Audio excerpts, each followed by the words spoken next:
कार्तिक मास महात्म्य कथा अध्याय 19। श्री विष्णु मम हृदय में प्रेरणा करने वाले नाथ, लिखो महात्म कार्तिक, रखो सिर पर हाथ। राजा पृथु ने पूछा, हे नारद जी, अब आप यह कहिए कि भगवान विष्णु ने वहां जाकर क्या किया तथा जलंधर की पत्नी का पतिव्रत किस प्रकार भ्रष्ट हुआ। नारद जी बोले, जलंधर के नगर में जाकर विष्णु जी ने उनकी पतिव्रता स्त्री वृंदा का पतिव्रत भंग करने का विचार किया। वे उसके नगर में उद्यान में जाकर ठहर गए और रात में उसको स्वप्न दिया। वह भगवान विष्णु की माया और विचित्र कार्य पद्धति थी और उनकी माया द्वारा जब वृंदा ने रात में वह स्वप्न देखा कि उसका पत्नी नग्न होकर सिर पर तेल लगाए महिष पर चढ़ा है, वह काले रंग के फूलों की माला पहने हुए तथा उसके चारों ओर हिंसक जीव हैं, वह सिर मुड़ाए हुए अंधकार में दक्षिण दिशा की ओर जा रहा है, उसके नगर को अपने साथ समुद्र में डूबा हुआ इत्यादि बहुत से स्वप्न देखे। तत्काल ही वह स्वप्न का विचार करने लगी। इतने में उसने सूर्य को उदय होते हुए देखा तो सूर्य में उसे एक छिद्र दिखाई दिया तथा वह कांतिहीन था।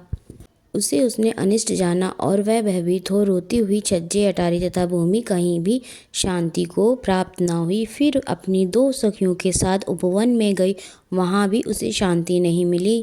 फिर वह जंगल में निकल गई, वहाँ उसने सिंह के समान दो भयंकर राक्षसों को देखा, जिससे वह भयभीत हो भागने लगी। उसी क्षण उसके समक्ष अपने शिष्यों सहित शांत मौनी तपस्वी वहाँ आ गए।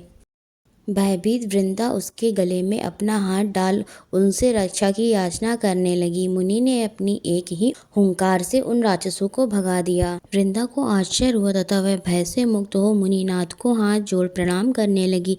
फिर उसने मुनि से अपने पति के संबंध में उसकी कुशल क्षेम का प्रश्न किया। उसी समय दो वानर मुनि के समक्ष आकर हाथ जोड़ खड़े हो गए और ज्यों ही मुनि ने भ्रुकुटी संकेत किया त्यों ही वे उड़कर आकाश मार्ग से चले गए। फिर जलंधर का सिर और धड़ लिए मुनि के आगे आ गए। तब अपने पति को मृत हुआ जान वृंदा मूर्छित हो पृथ्वी पर गिर पड़ी और अनेक प्रकार से दारुण विलाप करने लगी। पश्चात उस मुनि से कहा, हे कृपानिधे, आप मेरे इस पति को जीवित कर दीजिए। पतिव्रता दैत्य पत्नी ऐसा कहकर दुखी श्वासों को छोड़कर मुनीश्वर के चरणों पर गिर पड़ी। तब मुनीश्वर ने कहा, यह शिव जी द्वारा युद्ध में मारा गया है, जीवित नहीं हो सकता, क्योंकि जिसे भगवान शिव मार देते हैं वे कभी जीवित नहीं हो सकता।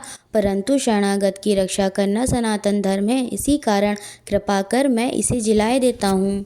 नारद जी ने आगे कहा, वह मुनि साक्षात विष्णु ही थे, जिन्होंने यह सब माया फैला रखी थी। वह वृंदा के पति को जीवित करके अंतर्ध्यान हो गए।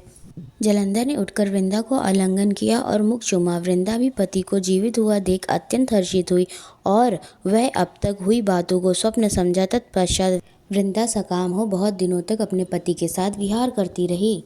एक बार सूरत एवं संभोग काल के अंत में उन्हीं विष्णु को देखकर उन्हें ताड़ित करती हुई बोली, हे पराय स्त्री से गमन करने वाले विष्णु, तुम्हारे शील को धिक्कार है। मैंने जान लिया है कि मायावी तपस्वी तुम ही थे।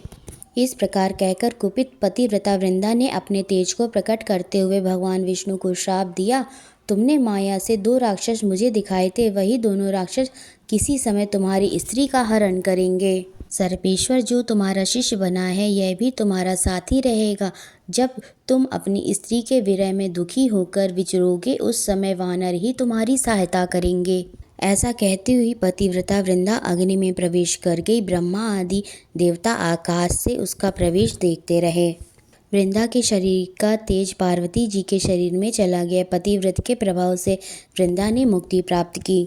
ओम नमो नारायण, ओम नमो भगवते वासुदेवाय। आशा करती हूँ आप सभी को यह वीडियो अवश्य ही पसंद आई होगी। अगर आपको यह वीडियो पसंद आई हो तो प्लीज़ इसे लाइक करें, अपने दोस्तों के साथ इसे शेयर करें और हमारे इस चैनल को सब्सक्राइब अवश्य ही करें। राधे राधे।